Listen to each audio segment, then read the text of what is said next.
What is up, guys? I am Jesse. Thanks for coming to our channel, and today we're going to be talking about our noble steed. But we're going to start off with a little bit of off-road history. So I originally got into off-roading, 4x, overlanding, car camping, whatever you want to call it, with my old 1988 Jeep Wrangler. My buddy bought a Jeep. He said I should buy a Jeep, so I bought a Jeep. Did all sorts of stuff to that thing, and eventually I sold it and I went for a Jeep Cherokee. That was my second off-road vehicle. That thing got the whole run of it. It got 35-inch tires. It was boat-sided, which is kind of like these rock sliders here, but you know, it gives you more clearance so you can go rock crawling. It's a rock crawling thing. It got new axles, air lockers, 35-inch tires. We would go out, we would do the King of the Hammers trails, we would do Big Bear. Literally, that Jeep could go anywhere at a snail's pace, but it could go anywhere and crawl up anything. Then I kind of got into more of the pre-running, kind of like Baja type stuff, where I wanted to go faster. Going fast is really fun, but rock crawling is very fun too. I like it all. I sold the Cherokee. I didn't have anything for a little while, and then eventually I settled on a 1993 Ford Explorer. The Ford Explorer was really fun. It was best of both worlds. It was long travel, had 16 inches of travel in the front suspension, and had about 20 inches of travel in the rear. It got a roll cage. It had four-wheel drive, so we did rock crawling, we did pre-running. We went everywhere in that thing, and we used the heck out of it. We had a rooftop tent on it, super versatile. Only thing it was lacking was the comfort. Didn't have air conditioning. It was kind of loud inside on long trips. It just wasn't quite what we were into. We started going further and further on our trips. We started doing more, I guess, car camping, overlanding. But you know, I still liked going fast. I still liked crawling. So, came up with the idea of getting this truck. This is a 2016 Ram 2500 with the Cummins turbo diesel. That's where it all started. Started off-roading, ended up with this truck. It was a great balance, believe it or not. This truck gets pretty good mileage when you're just on the highway with camping gear. It's obviously, it's not as good when you are towing a house, you know, but it's been great. Originally, we bought this just as an overlanding camping vehicle, but now it tows our house, and we're very glad that we ended up with the diesel.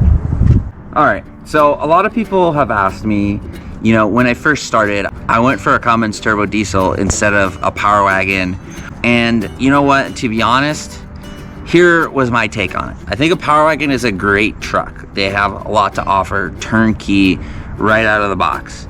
But for me, you know, always building the older Jeeps and the Explorer and other vehicles I had, I knew I was gonna change a lot of the truck. So I didn't figure it was worth spending the money for something I was gonna change anyways. So basically, before I bought this truck, I had the Carly suspension ordered, and I knew I was going to be getting this truck. I had the suspension ordered, so I swapped that out. Power Wagons do not come factory with rock sliders, so I knew that was something I was going to do.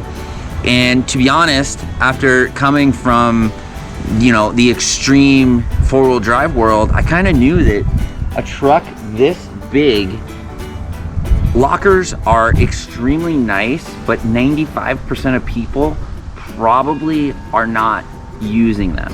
Unless you're going to Moab is probably one of the few places I could think of where they would be extremely rad to have. To be honest, this truck here or Power Wagon, you cannot go on the King of the Hammers trails. There's none that you can do. I used to do a few of them on my boat-sided Cherokee that had 35s and lockers, and I was getting body damage. So a truck this big, I felt like I didn't need lockers, and I knew I was going to be swapping out a lot of this stuff in general anyways, so that's why I didn't get a Power Wagon. I really wanted a diesel as well. I don't know why, I always wanted one. And now that we're living on the road and we're towing quite a bit, it just makes sense. And I'm glad that I got the diesel over the Power Wagon. So when you live on the road full time, you'll come to realize that everything needs to have multiple purposes. This truck is the perfect example. We off-road in it, we tow our house, we go and get groceries with the truck, and at times it's an office, we camp out of it. So it's really hard finding that balance of being, you know, a really good extreme off-road truck, but also being able to tow the house, get decent mileage. That's kind of, that doesn't really happen. But basically it needs to have multi-purposes. Before we had it dedicated as an off-road truck only, and it was a little bit easier, but as time changes, the truck needs to change as well. So this video is going to be a bit of a walk around and kind of show you our setup and everything that we have for towing, for off-roading, for camping, just kind of what the interior of the truck looks like on a daily basis, and give you an idea. We've had a lot of people asking a lot of various different questions here and there, so we figured we'd show you. We kind of cleaned it a little bit. It's another thing too, is when you're full-time, it is impossible to keep your truck clean, whether it's the exterior from the weather conditions and the various locations that you're in, or the interior, you know, going down dirt roads, boondocking, off-roading, or just kind of like, you know, you live out of it. And we have our dogs in there as well, and they're constantly, you know, shedding and making a huge mess with hair. So it's a never-ending battle. I do my best, but it's tough. It's very tough. So I'm actually going to start here in the back of the truck. So this is a 6-foot bed, and this has been multiple variations. So the truck originally started with a bed rack here and a rooftop tent. That was the beginning. And then we went to what's called a flip pack, which is a camper shell, and the whole top flips forward, and then there's a tent above over here. And then once we got the 5th wheel, we sold the flip pack and we picked up this soft topper. The soft topper's great. I've showed in other videos that when we have the 5th wheel hooked up, we just fold this forward and then tie it down with a strap, and that way the 5th wheel can hitch up. And then we have this for when we're just doing around town, or if we're in an area for a certain amount of time. So this soft topper has been a great setup. Works totally fine with the 5th wheel. We can turn 90 degrees. As of now, for dual purpose, this is the best thing I can come up with. Jumping into the extremely dirty bed of the truck, we have the Anderson hitch. We have a video, I'll put it somewhere, and we have a video about this hitch if you want to check that out. Now on to the rear suspension. So this truck has Carly suspension on it, which is new springs in the rear and a track bar, and basically King 2.5-inch shocks. They're smooth body shocks. So this truck is all about being dual purpose. So we have the Carly suspension, and then we added airbags here with a Daystar cradle, so that way the axle can fully droop out. We've done a video on that before, so we'll link that above. And then also we added an additional shock in the rear of this truck.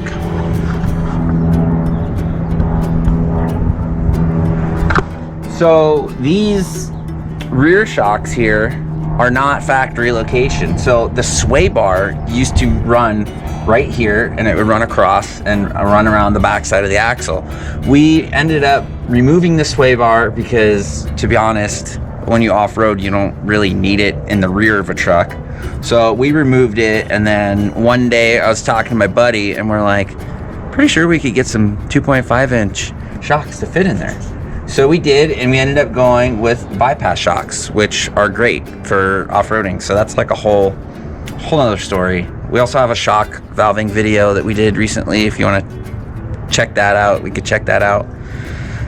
So that's the rear. So we have a total of 4 shocks in the rear, 2 airbags, 2 coil springs, and it does great. It works really well in the desert, in the whoops, in the rock crawling, and then it also works extremely well towing. Our trailer has like 17K gross, but we're probably running about 13.5 if I had to guess, because we don't have a razor or anything in the back. This is our off-road truck here. So yeah, it handles the heavy load very well, and also off-roads in almost all conditions. Talking about that dual purpose. All right, moving on to our rims and tires. So these are 18-inch Method race wheels, bronze color. They're extremely dirty. I mean, like I said, living on the road, you do what you can. They've been great, no complaints whatsoever. Then we have the Wild Peak AT3s, which are fairly new to us, but so far they have been amazing. One of the reasons we went with these tires is because they have a very high load rating for towing, 3,750 pounds per tire. So when we're towing that big fifth wheel, no issues there. The load rating was key on these tires, and then also, you know, like I said, we're trying to find that balance. For towing, these are pretty quiet, they're pretty good on-road, but yet they've got pretty good tread to them for the off-roading stuff.